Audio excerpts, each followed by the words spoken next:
Bonjour à toutes et à tous, je suis Lorica, mandataire immobilier sur le secteur de la Salvetat-Saint-Gilles dans la Haute-Garonne. Aujourd'hui, je vais vous faire une vidéo pour vous trouver 8 astuces pour réussir ces visites immobilières. Je ne sais pas si vous le savez, mais les 90 premières secondes sont déterminantes lors d'une visite.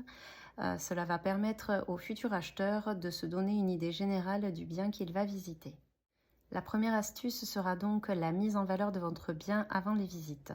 Réparer les premières choses qui pourraient être les plus visibles, par exemple des fils qui pourraient dépasser, éventuellement des robinets qui pourraient fuir, contrôlez bien vos volets s'ils ne coincent pas, vérifiez que vous n'ayez pas de serrure qui pourrait coincer et également tondre la pelouse si vous avez un extérieur. La deuxième astuce, je vous conseille de faire un grand tri, un grand ménage de printemps.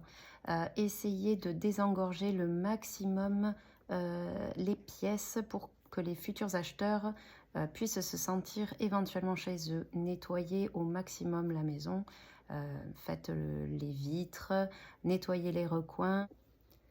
La troisième astuce va aller plus ou moins avec la deuxième astuce, c'est-à-dire qu'il va falloir réaliser dans votre rangement le maximum de dépersonnalisation des pièces, dans le sens que j'entends enlever le maximum de photos, de choses qui vous sont personnelles.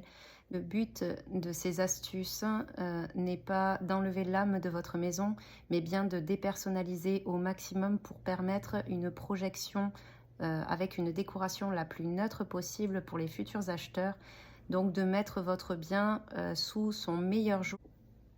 La quatrième astuce est donc de bien rédiger l'annonce immobilière. Il faut réaliser une annonce qui va donner envie en évitant au maximum, voire aucune faute d'orthographe, de donner envie, de susciter la curiosité pour une belle annonce sans en rajouter. Il est important de rester objectif et de ne pas survendre le bien. En un mot, il faut faire rêver, mais rester objectif. La cinquième astuce est de réaliser de très belles photos. Il faut faire des photos de qualité. La luminosité est également très importante. Choisir un moment dans la journée qui est le plus valorisant.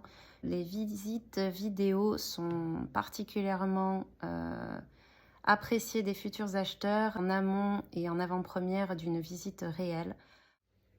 La sixième astuce est de bien lister les différentes surfaces et prestations de votre logement.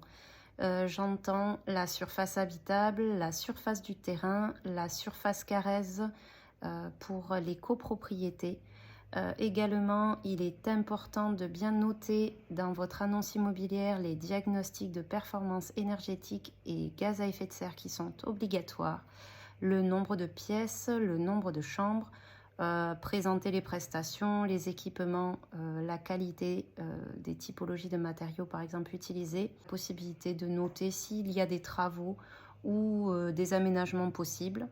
Et n'oubliez pas de noter et de dire le prix de vente. La septième astuce est donc pour la visite de préparer un maximum de documents pour vos acheteurs. Je vous conseille de préparer une pochette avec des documents relatifs, notamment la fiche récapitulative de votre bien qui va résumer les surfaces, le nombre de pièces, les expositions, la taxe foncière, des devis de travaux éventuels s'il y a des rénovations potentielles, des appels de fonds, notamment pour les copropriétés, les diagnostics de performance énergétique dont je vous parlais, qui sont des lettres qui vont de la lettre A à la lettre G, et de ne pas oublier l'offre d'achat.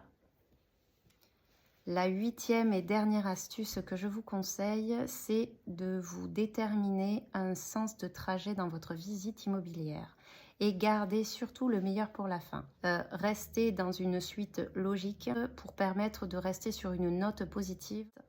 J'espère que ces astuces vous auront plu. S'il vous plaît de mettre un petit pouce bleu sous la vidéo, de partager et je vous dis à très bientôt.